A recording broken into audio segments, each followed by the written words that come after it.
ప్రోగ్రాంలు మేమన్నారా నూతనంగా ప్రారంభించబడినటువంటి సంఘ సాక్ష్యం చేత వర్తిల్ల చేసి అంచెలంచెలుగా వర్తిల్లాలని స్థానిక సంఘంలో బాధ్యులుగా వ్యవహరించనయ్యున్నటువంటి సహోదరుడు అశోక్ మరియు కపిల్ మరియు వారి ముగ్గురికి ప్రభు యేసుక్రీస్తు వారి ఘనమైన నామములో అభినందనలు తెలియజేస్తూ ప్రభు మీ పరిచర్యను మీ ఆశను దీవించాలని జిల్లాలో సంఘాలన్నీ కూడా ప్రార్థించడానికి సిద్ధంగా ఉన్నాయి. ప్రార్థిస్తాం కూడా. మంచిది, చక్కని సందేశం. మనం మామూలుగా చదివే వాక్య భాగం నుంచే మనం విన్నాం. వారు వెళ్ళనక్కర్లేదు, ఆ మాట చాలా బాగుంది. అంటే ఆజ్ఞతో కూడినదిగా మనం ఆ భాగాన్ని మనం చూస్తాం. అంటే అది ఎందుకు ఆజ్ఞగా ఇచ్చాడంటే సలహా ఇచ్చిన దానికి, ఆయనకి సలహా ఇచ్చిన దానికి కదా, ఆయనకి సలహాలు ఇవ్వకూడదనే మంచి సత్యాన్ని మనం విన్నాం. మనం ఎవరు అంటే ఆయనకి సలహా ఇచ్చేదానికి. ఇంటికి పంపించేయి, చాలా పొద్దుగుపోయింది, వాళ్ళు మళ్ళీ కొనుక్కొని తినాలా, వాళ్ళు నిత్యావసర సరుకులు కొనుక్కొని తినాలని రాయబడి ఉంది. తిన్న తర్వాత కొనుక్కున్న తర్వాత వంట చేసుకోవాలి. ఏ రోజుకి ఆ రోజు ఎవరు కొనుక్కుంటారు చెప్పండి? ఏ రోజుకి ఆ రోజు కొనుక్కునేది ఎవరు? అందరూ పనులకు పోయేవాళ్ళు. మామూలుగా నెల జీతగాళ్ళు నెలకు ఒకసారి సరుకులు తెచ్చి ఇంట్లో పెట్టుకుంటారు.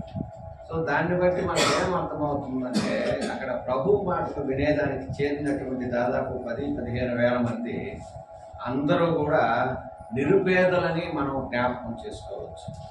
దేవుడు ఆయన గ్రంథపు చుట్టలో లూకాసు సువార్త 4వ అధ్యాయంలో చెప్పబడిన ఆయన గ్రంథపు చుట్టను తెరవగా వెంటనే ఆయనకు యెషయా గ్రంథం ఇవ్వబడిందని మనం చూస్తున్నాం కదా. పేదలకు సువార్త ప్రకటించుటకు ఇది ఇక్కడ రిఫ్లెక్ట్ అవుతుంది, ప్రతిబింబిస్తూ ఉంది.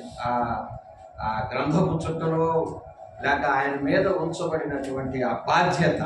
యెషయా 61వ అధ్యాయంలో దీనులకు యెహోవా ఆత్మ నా మీదకు వచ్చి ఉన్నది, దీనులకు సువార్త ప్రకటించుటకు ఆయన నన్ను అభిషేకించి ఉన్నాడు. అదే గ్రంథపు చుట్టలో మనం లూకాసు సువార్త 4:18లో మనం చదివినప్పుడు పేదలకు అని వ్రాయబడింది. అందుకే లూకాసు సువార్త 6వ అధ్యాయంలో పేదలైన మీరు ధన్యులని దేవుడు అడ్రస్ చేస్తున్నాడు. సో సంఘాలుగా మన బాధ్యత, ప్రభువారికి ఏ బాధ్యత అయితే తండ్రి అయిన దేవుడు ఇచ్చాడో మన ముఖ్యమైన బాధ్యత లేక విజన్, మన మిషన్ పేదలకు సువార్త ప్రకటించే వారంగా మనం ఉండాలనేది ప్రాముఖ్యమైనటువంటి ఉద్దేశం.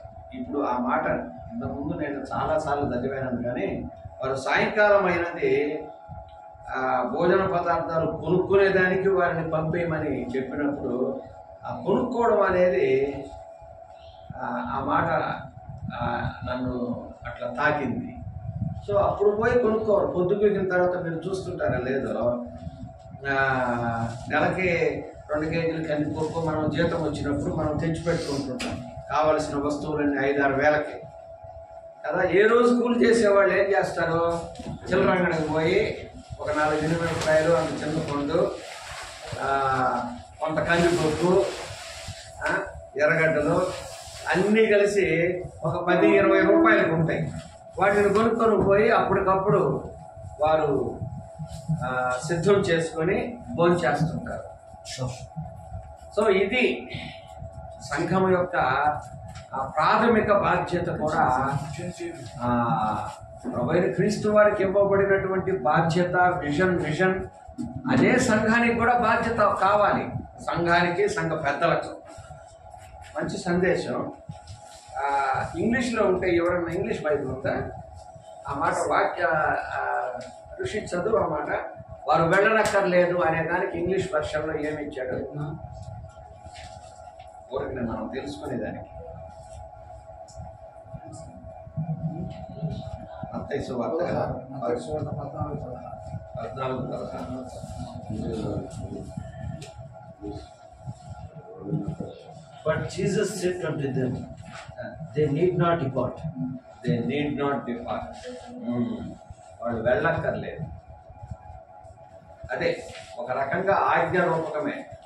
అంటే సలహా ఇచ్చిన దానికి ఉచిత సలహా మీరేం నాకు ఇవ్వద్దు అన్నట్టుగా వాళ్ళని కొంచెం గద్దించినట్టుగా మాట్లాడటం. వాళ్ళు వెళ్ళక్కర్లేదు, మీరే వారికి భోజనం పెట్టండి అని ప్రభువు ఆదేశించారు. రైట్, సంతోషం. దేవుని వాక్యంలో నుంచి రాజుల మొదటి గ్రంథం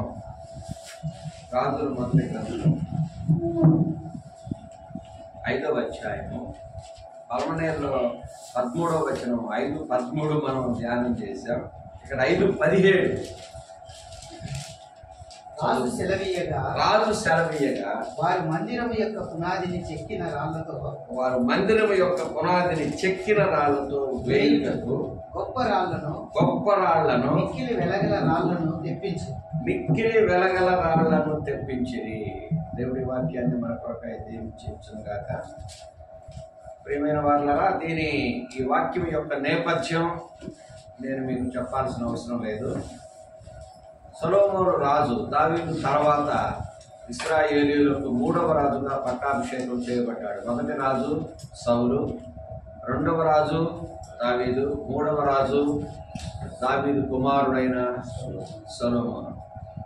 సొలొమోను దావీదే మందిరం కట్టాలని సమూయేలు 2వ గ్రంథం 7వ అధ్యాయంలో తాను దావీదుకు నెమ్మది కలుగు చేయగా మందిరం కట్టాలని దేవుడు తలంపించి తను ఆలోచించుకొనుచు ఉండగా నాతానును పంపించి, నువ్వు కట్టవలదు, నీ గర్భంలో నుంచి వచ్చే కుమారుడు కడతాడు, అతనికి నేను తండ్రిని అయి ఉంటాను, అతడు నాకు కుమారుడు అయి ఉంటాడు. ఒకవేళ అతడు దారి తప్పితే నేను అతనిని శిక్షిస్తాను, అతని చేత నేను కట్టిస్తాను అని వాగ్దానం చేశాడు. అందుకని దావీదు గమ్ముకున్నాడు. సొలొమోను రాజు అయిన తర్వాత అతనికి చుట్టుపక్కలంతా నెమ్మదిని అనుగ్రహించాడు కదా.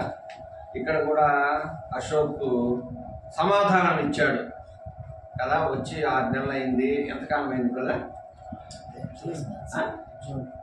జూన్ 6 నెలలు అయింది. అంతా సర్వే చేసి ఉంటాడు. కుప్పము ఈ మధ్య ప్రాంతాల్లో, అట్లా చిత్తూరు అదంతా కూడా ఆయనకు నెమ్మదినిచ్చాడు, సంతోషం ఇచ్చాడు, సమాధానం ఇచ్చాడు. సహోదరులు ఒకరొకరిగా చిత్తూరు నుంచి పాచగుంట సంఘం నుంచి కచులు అనే సహోదరుని ఇక్కడికి పంపడం.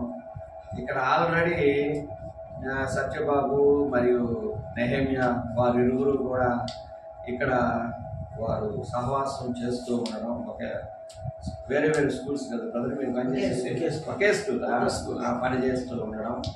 సో దేవుడు తన పిల్లలను ఎలాగూ కూరుస్తాడు, కూర్పు అనేది మనం ఊహించలేము. మనం ఎవరు అనుకున్నామా? అశోక్ ఇక్కడ వస్తాడనుకున్నామా? కపిల్ ఇక్కడికి వస్తాడని అనుకున్నామా? వాళ్ళ హృదయాలను ఆయన కదిలింపజేస్తాడని చెప్పేసి అనుకున్నామా? సో దేవుని యొక్క ప్రణాళిక మానవులకు అంతు చిక్కనిది అనే విషయాన్ని మనం గమనించాలి. సరే, ఇక్కడ రాజైన సొలొమోను మందిరం కట్టేదానికి పూనుకున్న తర్వాత అతని స్నేహితుడైనటువంటి హీరాము చాలా సహాయపడే మూడ్లో వారిద్దరూ సంబంధ బాంధవ్యాలు నిలుపుతూ ఉన్నారు. ఈయన ఏది చెప్తే అది ఎస్ అనడం. ఇశ్రాయేల్ రాజు సొలొమోను ఏదడిగితే అది ఎస్ అనడం. ఎందుకంటే దావీదు కూడా ఈ హీరాము రాజుకు స్నేహితుడిగా ఉన్నాడు. సో ఆయన కుమారుడైన సొలొమోను ఇజ్రాయేలుకు రాజుగా కావడం చాలా సంతోషం వేసింది హీరాముకు. సో నువ్వేదైనా అడుగు నేను ఇస్తాను అని చెప్పేసి వారికి వాగ్దానం చేయడం మనం చూస్తున్నాం. ముందు 5వ అధ్యాయం నుంచి మనం చదువుకుంటూ వస్తే ఇక్కడ ఎంతమంది మందిరం కట్టేదానికి ఏర్పరచబడినటువంటి పనివారు ఎంతమంది అని చెప్పేసి మనం చూస్తే వెట్టివారు 30,000 మంది. వెట్టివారు ఎంతమంది? 30,000 మంది. బరువులు మోయువారు 70,000 మంది. బరువులు మోసేవాళ్ళు 70,000 మంది. మ్రానులు నరుకువారు 80,000 మంది. 15వ వచనం నేను చదువుతున్నాను.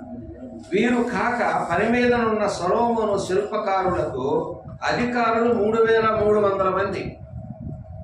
సూపర్వైజర్స్, ఆఫీసర్స్ ఈ 70,000 మంది మీద 80,000 మంది మీద వాళ్ళు మానులు నరికేవారు, బరువులు మోసేవారు 70,000 80,000. వీరుగాక పని మీదనున్న సొలొమోను శిల్పకారులకు అధికారులు, ఓన్లీ చెక్కడపు పని చేసేవారు మీద అధికారులు మాత్రమే 3,300 మంది. అంటే ఒక రకంగా ఒక 10 మందికి ఒక అధికారి ఉంటాడని చెప్పేసి నేను అనుకుంటున్నా. పాత నిబంధన నిర్గమకాండం సూత్రం ప్రకారం న్యాయాధిపతుల లెక్కలో మనం లెక్కేస్తే వీరు పనివారి మీద అధికారులై ఉండిరి. సో మ్రానులు నరికేవారు 80,000 మంది, బరువులు మోసేవారు 70,000 మంది, వెట్టి పని చేసేవారు 14వ వచనంలో 30,000 మంది, వారి మీద శిల్పకారులైన వారి మీద అధికారులు 3,300 మంది. సో ఇదంతా ఫిక్స్ అయింది. పనివారందరూ సమకూర్చబడ్డారు సొలొమోనుకు. సో ఇప్పుడు పునాది, ఆ మందిరం యొక్క పునాది వేసేదానికి, మొట్టమొదటి మందిరం యొక్క పునాది వేసేదానికి అందరూ సిద్ధపడుతూ ఉన్నారు. కానీ రాజు ఒక ఆజ్ఞ జారీ చేశాడు. ఏంటది?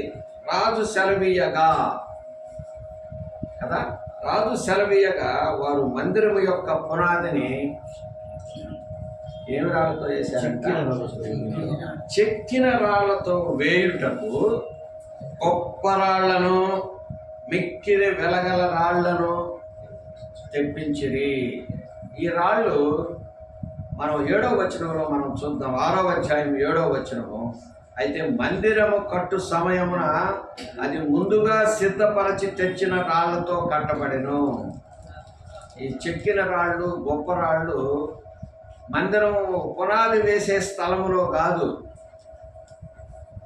ఈ చెక్కబడింది, నరకబడింది అడవిలో. అక్కడే చెక్కారు, అక్కడే మలిచారు. మందిరం దగ్గర ఎటువంటి శబ్దము, సుత్తి, గొడ్డలి మొదలైన ఇనుపు పనిముట్ల ధ్వని ఎంత మాత్రమునో వినబడలేదు. ఇక్కడ మనకేం అర్థమవుతుంది? ఇప్పుడు అశోక్ ఈయన నరకబడింది ఎక్కడ? ఈ చెట్టు, ఈ రాయి నరకబడింది ప్రకాశం జిల్లాలో, లేకుంటే చెక్కబడింది క్వారీ అక్కడ. ఏం బ్రదర్ అదే క్వారీ పేరు? మీ ప్రకాశం జిల్లాలో ఉండే క్వారీ చేమకుర్తి. అది చాలా కాస్ట్లీ రాయి. చేమకుర్తిలో ఉండే ఆ క్వారీ చాలా కాస్ట్లీ. దాని పేరు ఏదో సపరేట్ పేరు ఉంది. నల్ల దాని మీద గోల్డ్ కలర్ మెరుస్తా ఉంటుంది. చేమకుర్తి గ్యాలక్సీలో ఏదో ఉంది. సో అక్కడ చెక్కారు ఇన్ని. అక్కడ ఆ క్వారీలో చెక్కబడితే ఇక్కడ పునాది రాయిగా ఉపయోగపడుతున్నాడు. అంటే దీని అర్థం మనం ఏం అర్థం చేసుకోవాలంటే, ఒక సంఘంలోనో లేక ఒక క్వారీలో చెక్కబడిన రాళ్ళు ఎలాగైతే ప్రకాశం జిల్లాలో చెక్కబడిన మిక్కిలి విలువ గల గొప్ప శ్రేష్టమైన రాయి, చెక్కబడిన రాయి వీకోటలో పునాది రాయిగా వేయబడుతూ ఉంది. పాచిగుంటలో చెక్కబడినటువంటి కపిల్, సో అది ఒక సూత్రం. ఇక్కడ పునాది రాయిగా వేయబడతా ఉంది. ఇది ఆల్రెడీ చెక్కు ఉండాలి. ఇక్కడ పునాది రాయిగా ఇక్కడ తీసుకుని వచ్చి ఇక్కడ చెక్కేది కాదు. సో పునాది వేసేదానికి ఎందుకు గొప్ప రాళ్ళు, మిక్కిలి వెలగల రాళ్ళు ఎందుకు? ఒక్క రాయి వేస్తే సరిపోదా? ఎందుకంటే మనం యెషయా గ్రంథం ఈరోజు మేము చిత్తూరు అసెంబ్లీలో కూడా జ్ఞాపకం చేసుకున్నాం. దేవుడు మానవాళి నిమిత్తమై 4 రకాల పునాదులు వేశాడని. ఒకటి భూమికి పునాది వేశాడు యోబు గ్రంథం 38వ అధ్యాయంలో. ఆ తర్వాత ఆయన సంఘానికి పునాది వేశాడు. సంఘానికి పునాదికి ముందు మన రక్షణకు పునాది వేశాడు. యెషయా గ్రంథం 28వ అధ్యాయం 16వ వచనంలో, నేను సీయోనులో పునాది రాతిని వేసి తిని, అది అమూల్యమైన రాయి, పరిశోధించబడిన రాయి,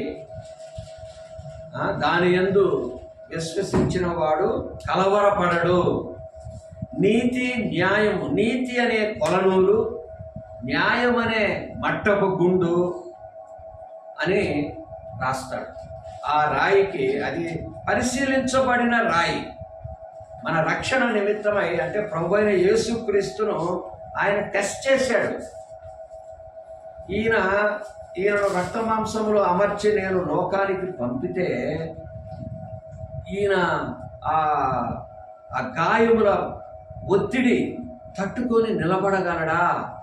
పరిశోధించబడిన రాయి, అమూల్యమైన రాయి, మళ్ళా అమూల్యమైన రాయి, దాన్ని కూడా పరిశోధిస్తున్నాడు. పరిశోధించబడినటువంటి రాయి, ఆ రాయిని నేను సీయోనులో పునాది రాయిగా నేను వేశాను.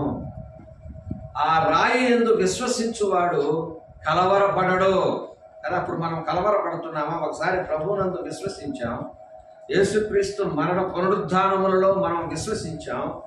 మనం ఏనాడైనా విశ్వసించిన నాటి నుంచి, నాకైతే ఇప్పుడు నేను 81లో నేను ప్రభువునందు విశ్వసించాను. ఆ తర్వాత ఏనాడు కూడా ఆ రక్షకుని మించినటువంటి రక్షణ మార్గం నాకెక్కడా కనపడలా. అందుకే సమరయ స్త్రీతో కూడా ఆయన ఒక మాట అంటాడు 4వ అధ్యాయంలో, నేనిచ్చే నీళ్లు త్రాగువాడు ఇక ఎన్నటికీ తప్పికొనడు. ఆయన ఇచ్చే నీళ్లు మనం త్రాగాం, ప్రభుకు స్తోత్రం. మనం ఇక ఎన్నడూ కూడా ఆత్మీయ తప్పిక మనకి ఇక ఎన్నటికీ రాదు. ఎందుకంటే అది పరీక్షించబడిన రాయి, అమూల్యమైన రాయి. ఆయన కార్చిన ఆ రాయి ద్వారా వచ్చినటువంటి స్రవం, పేతురు అంటాడు 1వ అధ్యాయం 19వ వచనంలో, అమూల్యమైన రక్తము చేత మనం విమోచించబడితమని మీరు ఎరుగరా అని అంటాడు. సో ఇక్కడ మనం జ్ఞాపకం చేసుకోవలసింది, రాజు సెలవిచ్చాడు, రాజు ఆజ్ఞాపించాడు కదా.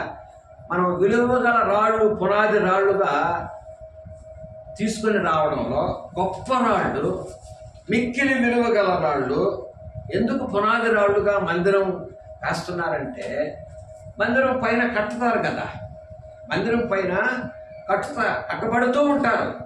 కట్టబడుతూ ఉన్నప్పుడు బరువు పెరుగుతుందా లేదా? ఇప్పుడైతే పిల్లర్స్ వేస్తున్నారు, పిల్లర్స్ మీద బీములు వేస్తున్నారు, తర్వాత స్లాబ్ వేసేస్తారు. ఆ రోజుల్లో మందిరం కట్టాలంటే పునాది మీదంతా బాగా మంచి గొప్ప రాళ్ళు, బలమైన రాళ్ళు, విలువగల రాళ్ళు. ఎందుకంటే పైన ఉన్నటువంటి రాళ్ల బరువంతా కూడా కింద రాళ్ళు తట్టుకోవాలి. ఇప్పుడు ఒక్కోసారి మీరు మేసన్ని గోడ పెట్టేటప్పుడు మనం పరీక్ష చేస్తే, ఒకవేళ కట్టురాయి అయినా సరే దాంట్లో మెత్తని పార్ట్ కొన్నిటిలో ఉంటుంది. మరి ముఖ్యంగా ఈ గ్రానైట్ రాళ్లలో కాకుండా తెల్లగా ఉండే రాళ్ళు కొన్ని ఉంటాయి, ఊరినే సుత్తితాట పడితే అటు వెళ్ళిపోతుంటాయి. సో బరువు పెరిగే కొద్ది పైన కింద బరువును తట్టుకోగలగాల, బరువంతా మొయ్యగలగాల. అందుకు విలువగల రాళ్ళు, గొప్ప రాళ్ళు. కానీ ఆ బరువు మోసేది, కింద బరువు మోస్తున్నదనే ఆ భావన ఎవరికి కనబడదు. కనిపిస్తుందా? కింద బరువు ఎంత బరువు మోస్తున్నాయో ఆ విలువగల రాళ్ళు అయినప్పటికీ, గొప్ప రాళ్ళు అయినప్పటికీ, పైన ఉన్న రాళ్ల బరువు అంతా కూడా 10 అడుగులు ఎత్తు, 15 అడుగులు. ఇప్పుడు మనం 10 అడుగులు పెడుతున్నాం ఇటుక రాళ్ళు. కింద కట్టురాయికి గట్టిగా ఉండే రాళ్ళు ఎందుకు వేస్తాం? భూమిలో పోయేదానికి. మట్టి చేత అది చెదురు పట్టబడదు. సిమెంట్ పూయకుండానే మనం వేసినా కానీ ఇబ్బంది లేదు. సో ఎన్ని శ్రమలు వచ్చినా, ఎన్ని చదలో దానికి పట్టినా కానీ ఆ రాతిని తినలేదు. సో సంఘముగా మనం మొట్టమొదట వేయబడుచున్నటువంటి పునాది రాళ్ళు ఎటువంటి రాళ్ళు అయి ఉండాలి? గొప్ప రాళ్ళు, విలువగల రాళ్ళు, మిక్కిలి విలువగల రాళ్ళు. అటువంటి రాళ్ళు తీసుకుని రమ్మని రాజు సెలవిస్తున్నాడు. దేవుడైన యెహోవా సెలవించుచున్నాడు. మందిరము కట్టే ప్రారంభంలో మనం ఎటువంటి రాళ్లను కదా, ఇప్పుడు ప్రకాశం జిల్లాలో చెక్కబడిన విలువగల రాయి ఇక్కడ పునాది రాయిగా, వీకోటలో పునాది రాయిగా, తిరుపతిలో చెక్కబడిన రాయి, తిరుపతిలో చిత్తూరులో చెక్కబడిన రాయి, కుప్పంలో పునాది రాయి. అలాగూ చిత్తూరులో చెక్కబడిన రాయి, ఈ రాయి పలమనేరులో పునాది రాయి. అవునా కాదా? చిత్తూరులో చెక్కబడిన రాయి పాచిగుంటలో పునాది రాయి. చూసారా? చెక్కబడింది ఒక దగ్గర, పునాది రాయిగా.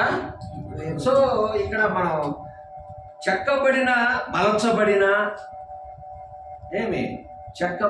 మలచబడిన రాళ్ళన్నీ కొంతకాలానికి పునాది రాళ్ళుగా ఉండాలా లేదా? సో అనుభవం పొందినటువంటి ఈ చెక్కబడిన రాళ్ళు, చెక్కడం అంటే ఏంది? అడవిలో నరకాలి. చూడండి, అయితే 7వ వచనం, 6వ అధ్యాయము 7వ వచనం. అయితే మందిరము కట్టు సమయమున అది ముందుగా సిద్ధపరచి తెచ్చిన రాళ్లతో కట్టబడెను. ముందుగా సిద్ధపరచాలి రాళ్ళు. మందిరం దగ్గర ఈ మందిరము కట్టు స్థలమున సుత్తె, గొడ్డలి మొదలైన ఇనుప పనిముట్ల ధ్వని ఎంత మాత్రమును వినబడలేదు. సజీవమైన రాళ్లుగా, సంఘముగా, మందిరముగా మనం కట్టబడేదానికి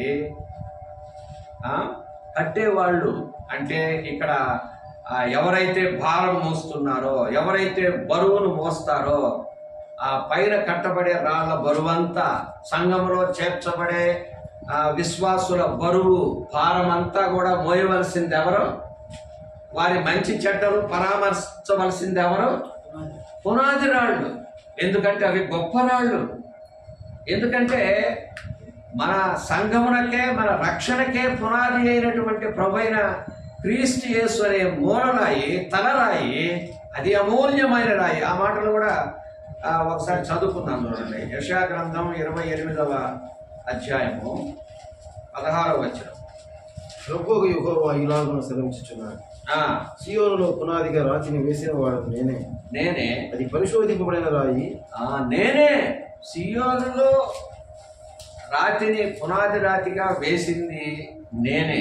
అది పరిశోధింపబడిన రాయి, టెస్టెడ్ స్టోన్.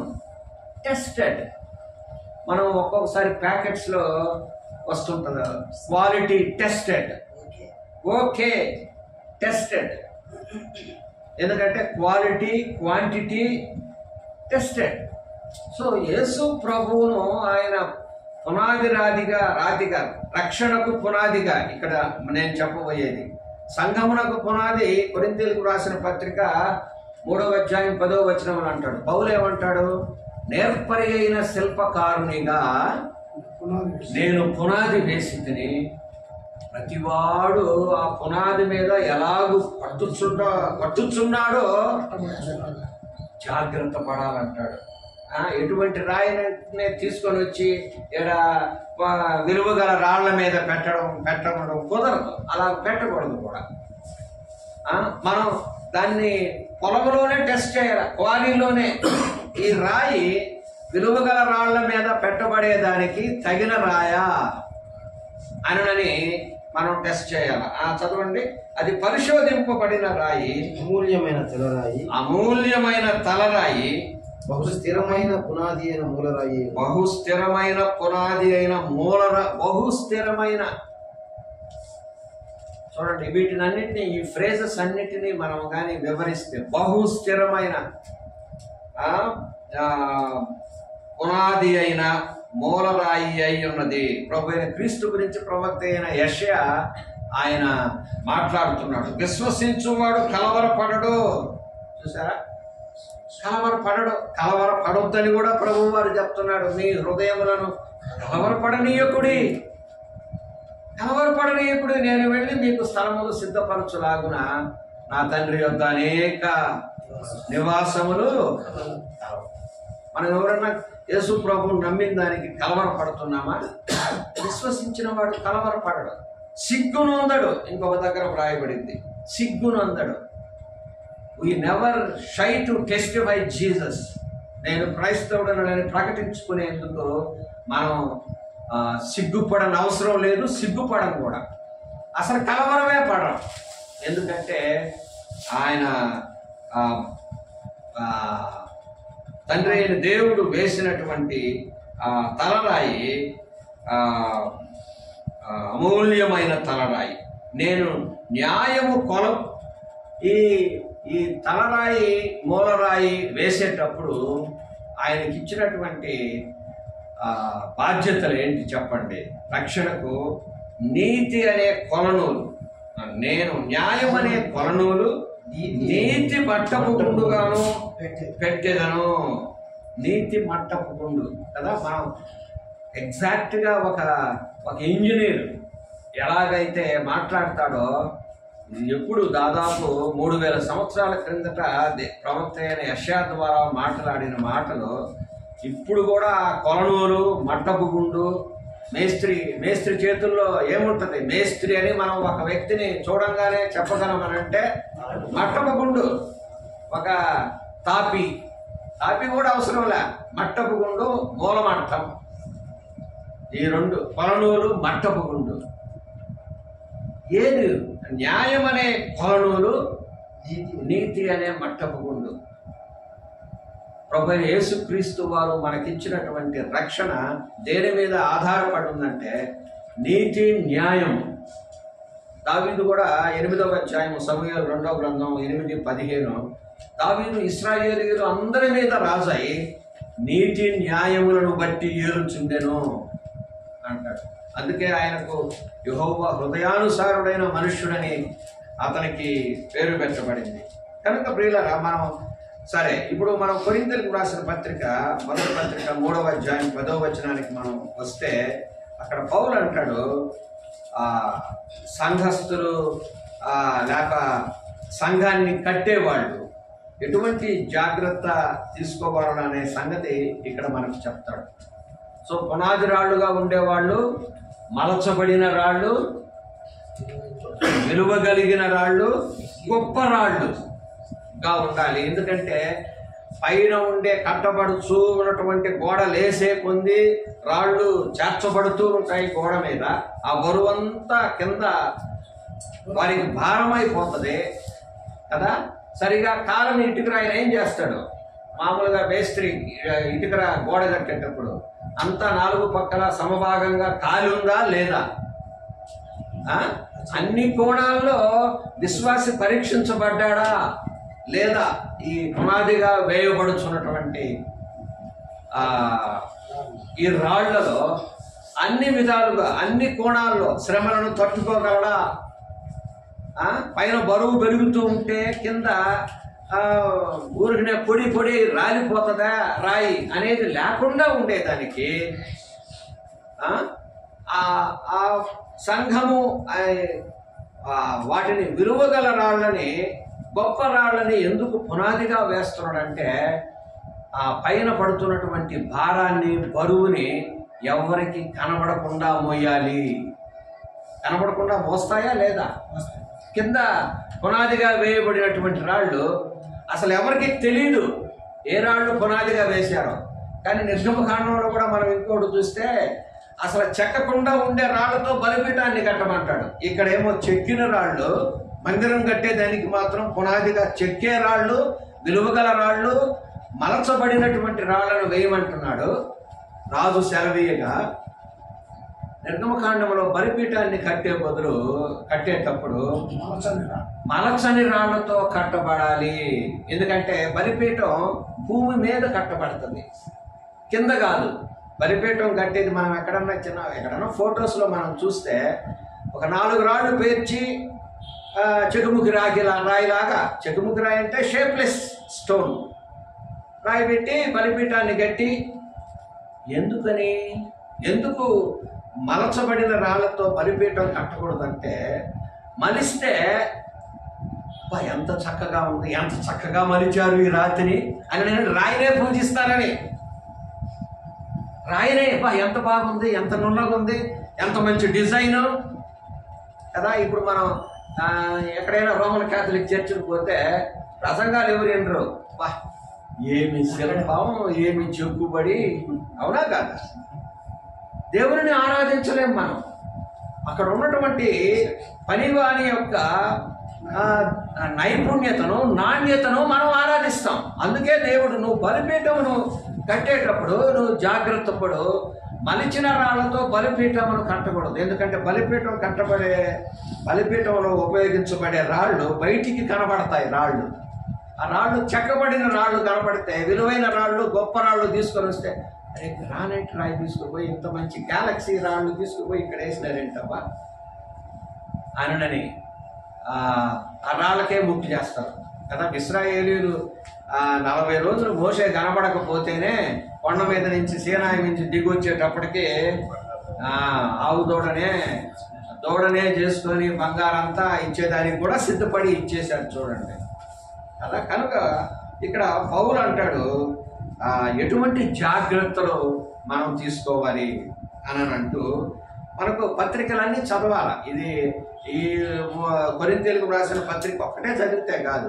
ఇప్పుడు తిమోతికి రాస్తా అంటాడు, దేవుని మందిరంలో జనులు ఎలాగూ ప్రవర్తించవలనో, అది మనం ఎలాగ సంఘాన్ని కట్టాలా, పునాదైతే ఆయన వేశాడు. నేర్పరైన శిల్పకారునిగా నేను వేశానంటాడు. దేవుడు నాకు అనుగ్రహించిన కృప చొప్పున నేను నేర్పరైన శిల్పకారుని వలె పునాది వేసి తిని, మరి ఒకడు దాని మీద కట్టుచున్నాడు కదా. మనం అందరం కట్టుచున్నాం దాని మీద. ప్రభువైన యేసుక్రీస్తు వారనే అమూల్యమైన తలరాయి మీద మనమందరం కట్టుచూ ఉన్నాం. ప్రతివాడు దాని మీద ఎలాగూ కట్టుచున్నాడు. వాక్య ప్రకారం కట్టుచున్నామా? వాక్య ప్రకారం రక్షించబడి బాప్తిస్మం పొంది అడవిలో నరకబడిన చెట్టు, అడవిలో అంటే లోకంలో నరకబడినటువంటి చెట్టుని మలిచి దాన్ని బాగా తోలు తీసి బాగా నీటిలో నానబెట్టి కదా. టేకు మనం చేయాలంటే మనం ఏం చేస్తాం? వ్యాపారం చేయాలన్నా ఏం చేస్తాం? అడవిలో కొట్టి ఒక 6 నెలలు ఎండకి ఎండబెట్టి, వానకి ఎండకి తడిసిన తర్వాత, ఆరిన తర్వాత అప్పుడు మనం కోస్తాం దాన్ని. సీజనింగ్ అయిన తర్వాత కోస్తాం. అటువంటి దానిని తీసుకొని వచ్చి మనం ఆ జాగ్రత్తలు మనం తీసుకోవాలి. సంఘాన్ని కట్టేటప్పుడు ప్రతివాడు దాని మీద ఎలాగూ కట్టుచున్నాడో జాగ్రత్తగా చూసుకోవాలంట. వచ్చేసినారా సంఘానికి, వాళ్ళు వచ్చినారా, వీళ్ళు వచ్చినారా, చాలా సంతోషం, రండి, మన సంఘం నిండిపోతుంది, రండి. జాగ్రత్తలు తీసుకోవాలా. ఎందుకంటే అక్కడ విలువైన గొప్ప రాళ్ళు, పునాది రాళ్ళుగా వేయబడ్డాయి. ఏ రాయి అంటే ఆ రాయి తీసుకొని వచ్చి సంఘంలో, ఎందుకంటే అది సజీవమైన రాయిగా ఉండాలి. పేతురు రాసిన పత్రికలో చెప్పినట్టు సజీవమైన రాయిగా ఉండాలి. సజీవమైన రాయి అంటే ఏంటి? నీ మీద ఎవరన్నా బరువు పడ్డప్పుడు నువ్వు స్పందించేటట్టుగా ఉండాలి. ఎవరికైనా అవసరమైనప్పుడు ఆ సంఘంలో ఉన్నటువంటి రాళ్ళు స్పందించేటట్టుగా ఉండాలి. నిర్జీవమైన రాయిగా నువ్వు ఉండకూడదు. నిర్జీవమైన రాయిగా ఉంటే ప్రయోజనం ఏముంది? నీ వలన సంఘంలో చేర్చబడిన నీ వలన ఇంకొక రాయికి ప్రయోజనం ఏముంది? నో ప్రయోజనం. అందుకే సజీవమైన రాళ్ళుగా నువ్వు కట్టబడాలి. ఆ జాగ్రత్తలే తీసుకోమంటున్నాడు.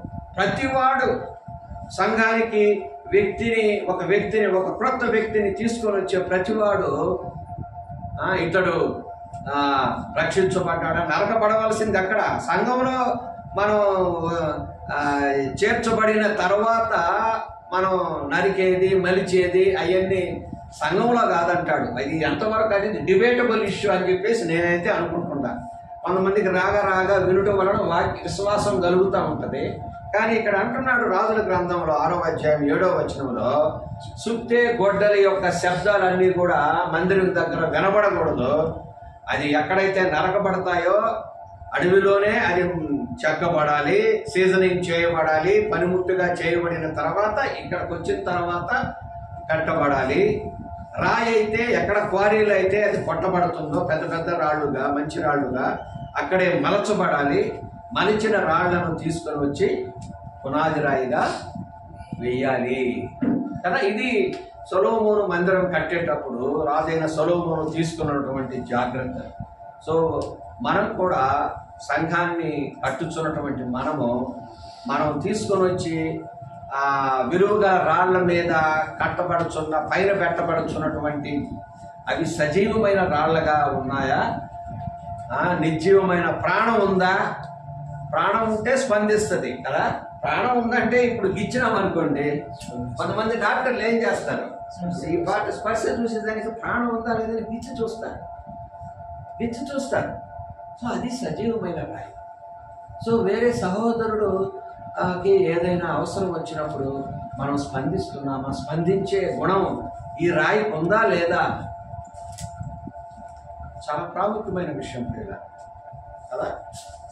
నాకు అదే లూకా సువార్త 10వ అధ్యాయంలో మంచి సమరయుని ఇది నాకు ఉపమానం గుర్తుకొస్తుంది. ఉపమానం లేకుండా ప్రభువారు బోధించలేదు. మత్తయి సువార్త 13వ అధ్యాయంలో ఎందుకు ప్రభు ప్రతిదీ ఉపమానం చేతనే బోధిస్తున్నామని అంటే, మీరు సరే అర్థం చేసుకుంటారు, వాళ్ళు అర్థం చేసుకోలేరు.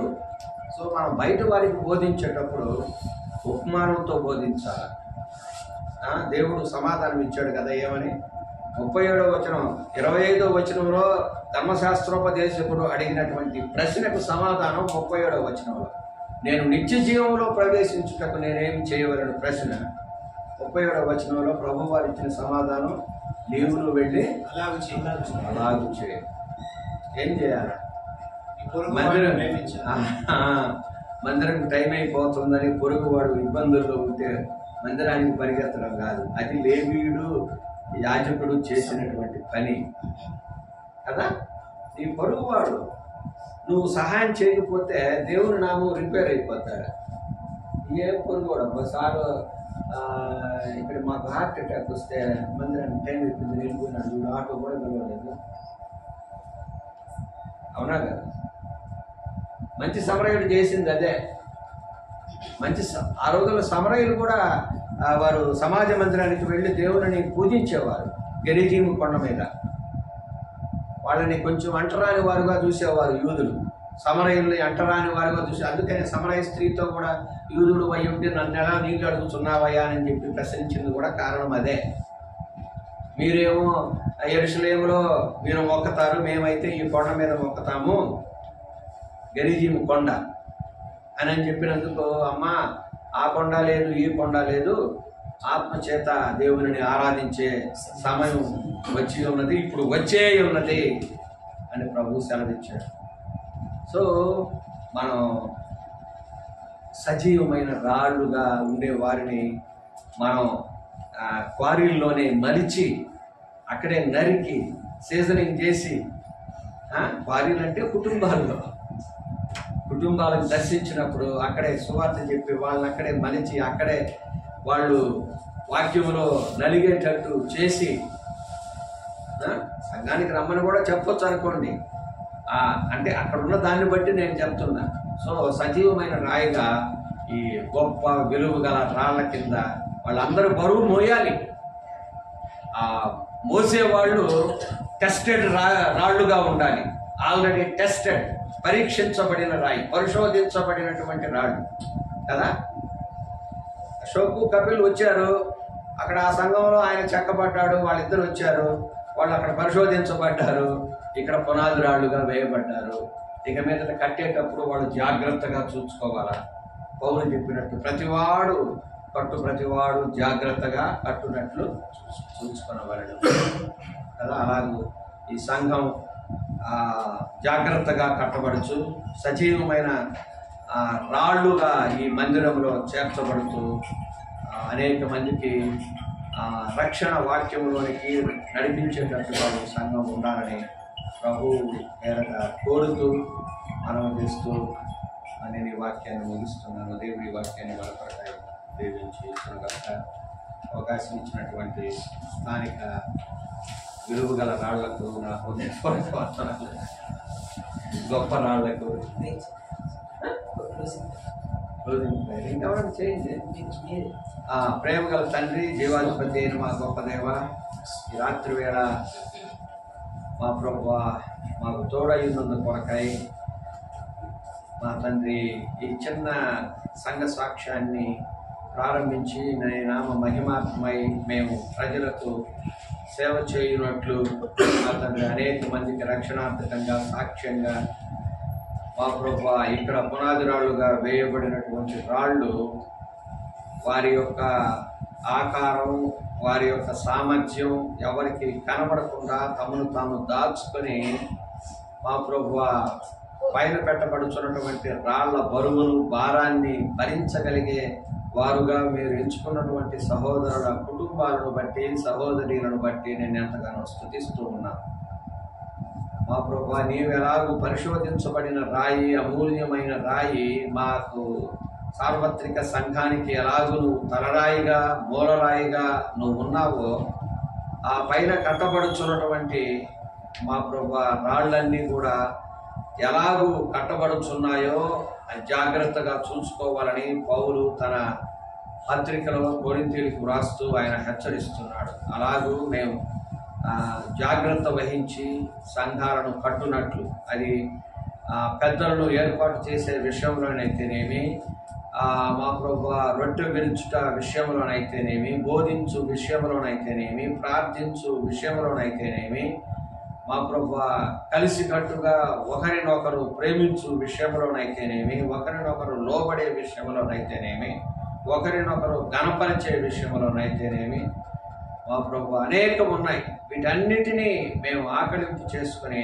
మీరు ఆ మహిమార్థమై మిమ్మల్ని గణపరిచే విధంగా ఈ సంఘమును చిన్న సాక్ష్యాన్ని వర్ధల్ల చేయమని, ఈ చుట్టుపక్కల ఉన్న వారికి, ఈ చిన్న గ్రామానికి దీవెనకరంగా క్షేమకరంగా ఉన్నట్లు మీరు కృప చూపించమని, చేరి వచ్చిన ప్రతి ఒక్కరిని బట్టి నీకు కృతజ్ఞతాస్తుతులు మేము చెల్లిస్తూ, ఈ కూడిక ఆది నుండి అంతం వరకు మీరే అధ్యక్షత వహించి మీరే మహిమను పొందినందుకు నీకే సాగిలపడి యేసు నామములో కృతజ్ఞమై స్తుతించి ప్రార్థన చేసి వేడుకుంటున్నాము తండ్రి. ఆమేన్. అందరికీ వందనాలు.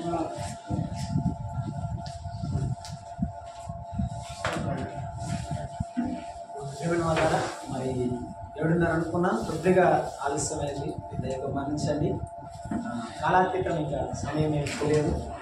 మీ కొరకు ప్రేమ విందు నేను సిద్ధం చేశాను. ప్రేమతో స్వీకరించి మరి పుచ్చుకొని వెళ్ళాలని ప్రేమతో తెలియజేస్తున్నాను.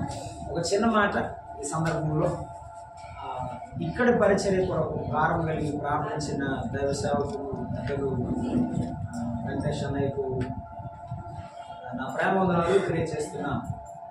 ఈ పరిచర్య విషయంలో వారి ప్రేమ సహకారం ఎంతో గొప్పది. మరి ఈ సహోదరులు ఎవరో నాకు తెలియదు, వీరే నాకు వారిని పరిచయం చేశారు. అన్న చెప్పారు అక్కడ చెక్కబడిన విలువగా నేను రాయాలి. నేనైతే విలువలేని వాడినే, కానీ యేసయ్య భుజాల మీద ఉన్నాను కాబట్టి విలువగా లోకంలో ఆయన పిల్లలు ఎంచారు. నన్ను బట్టి ప్రవర్తిస్తున్నాను. మీ అందరికీ నా ప్రేమ ఉన్నారు.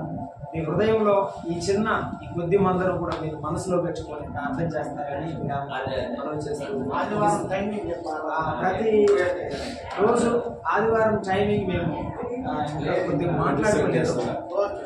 రేపు మంగళవారం మాట్లాడుకొని మేము మరలా ప్రకటన చేస్తాం. తప్పకుండా మీకు పరిచయం ఉన్న ఎవరైనా వీకోట వస్తే మాకు పరిచయం చేయండి. అందరికీ ప్రేమ ఉంది.